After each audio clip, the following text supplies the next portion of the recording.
এলাকায় দাপিয়ে বেড়াচ্ছে বাইক বাহিনী, ছবি দেখাচ্ছি আপনাদেরকে। সিসিটিভি ফুটেজ এই মুহূর্তে প্রকাশ করেছে কমিশন। স্থানীয়দের হুমকি দিচ্ছে বাইক বাহিনী। একদিকে প্রথম দফা নির্বাচন নির্বিঘ্নে মিটেছে, লক্ষ্য দ্বিতীয় দফা সেটাকে সুষ্ঠুভাবে করতে চাইছে কমিশন।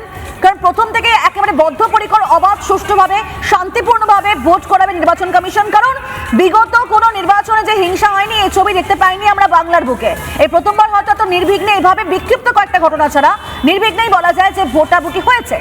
এবার দ্বিতীয় দফা নির্বাচন 29 এপ্রিল। তার আগে ছবিটা একবার দেখুন, তার আগের ছবিটা এই মুহূর্তে দেখুন কি আসছে ডায়মন্ড হারবার থেকে, যেখানে এলাকায় দাপিয়ে বেড়াচ্ছে বাইক বাহিনী। স্থানীয়দের পর্যন্ত হুমকি দেওয়া হয়েছে। কংগ্রেস এবং তার পরিবারের যুবরাজ হিসেবে চিহ্নিত অভিষেক বাবুর কাছে এছাড়া কোনো অস্ত্র এখন ব্যবহার করার মতো নেই। ফলে এলাকায় আতঙ্ক তৈরি করবার চেষ্টা, সেই চেষ্টার অন্তর্গত তিনি যা যা করছেন সেটা নির্বাচন কমিশনের কাছে বিধিবদ্ধভাবে নথিভুক্ত হচ্ছে।